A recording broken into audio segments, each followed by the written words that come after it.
Before there were names. Before there was an interface. Before the concept of a game existed. There was a world. Not a server. Not a map. But a living world of blocks, breathing slowly and evenly. The mountains were not tall, they were heavy. The rivers did not flow, they remembered their path. The forests grew without purpose, because time did not press upon them. There was no day and night. There was only light and pause. The creatures did not know that they existed. Cows were not food. Sheep were not colors. Pigs were not resources. They were parts of the balance. Pigs dug the ground because the ground wanted to be stirred. Cows moved slowly so the grass would not wear away. Chickens laid eggs because the world needed to repeat itself. Villagers appeared later. They were the first to remain in one place. They built not because they wanted houses, but because the world allowed them to shape space. They did not speak. They resonated. That is why they never truly sleep. That is why they never run far away. They were the voice of the world, but without words. And for a long time, everything was stable. Until the world felt a loss. Not noise. Not destruction. Absence. One stone block disappeared. It did not break. It did not fall as an item. It was simply gone. The place remained empty. The world tried to restore it. But it could not. And for the first time in its existence, the world understood one thing. Something from outside could change it. From that moment, the balance wavered. Shadows began to appear in the caves. Not monsters, remnants. Zombies were not evil. They were villagers the world failed to restore. Skeletons were memory without flesh. They shoot because they remember movement.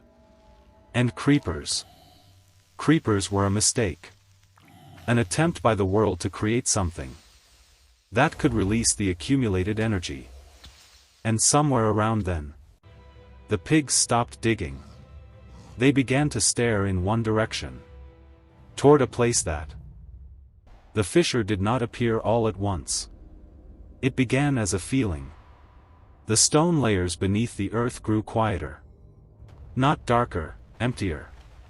The rivers began to flow a little faster. As if trying to escape something they could not see. The villagers were the first to sense the change. They stopped gathering in the village centers. They began staying closer to their homes. They looked at the ground, not at the sky. Not because they were afraid, but because they were listening. Beneath the deepest layers of the world, something began to move. The world tried to defend itself. It created rules, boundaries, physics.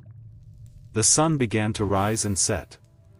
Night appeared, not as punishment, but as a pause for recovery. But the fissure grew.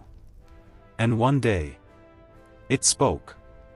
Not with a voice, but with heat. The stone began to melt. The air thickened. The ground opened. Thus Nether was born.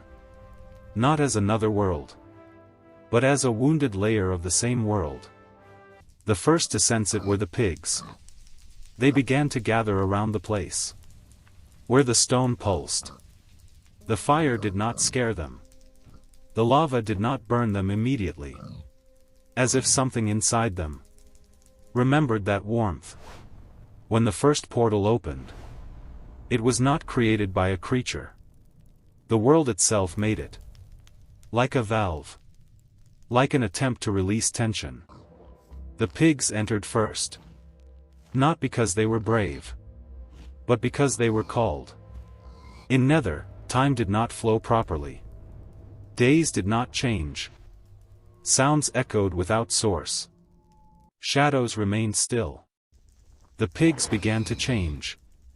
Their legs lengthened. Their eyes darkened. But the memory remained.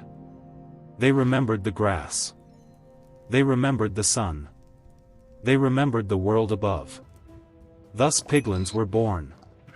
Gold appeared not as wealth, but as an anchor. The only thing Nether could not corrode.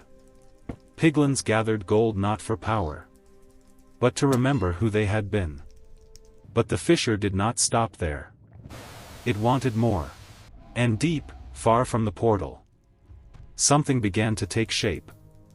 Not from flesh, but from need. Nether grew like a wound in the body of the world. Heat and shadow intertwined. The lava roared like blood. The stone melted, but never disappeared completely. There, the first fortresses appeared. No one built them. They were not created for players. They were homes of fire, born from the world's need to preserve order. From within the fortresses came the blazes. Not as monsters, but as guardians. Glowing, fiery, unyielding. Their task was not to kill, their task was to protect the core of Nether, to prevent the wound from spreading to the upper world. The pigs, now piglins, bowed to the blazes.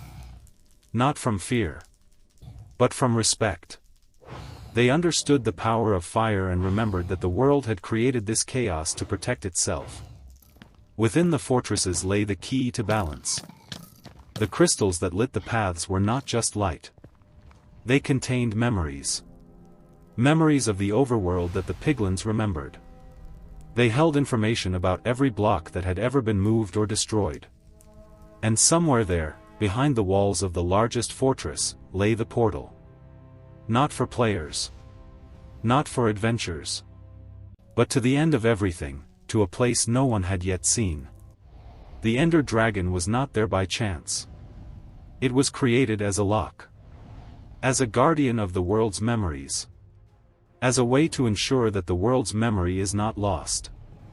The piglins know this. The villagers do not. The animals do not. But even the world fears this place. And that is why the wound of Nether is never fully healed. The world maintains tension to prevent the end from erupting.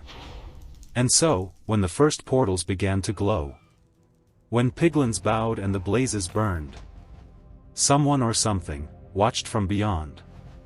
Not from above. Not from Nether. But from a place no one has yet touched. Where there is no light.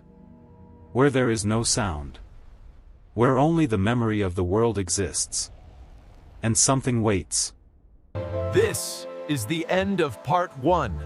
If you want more, please follow.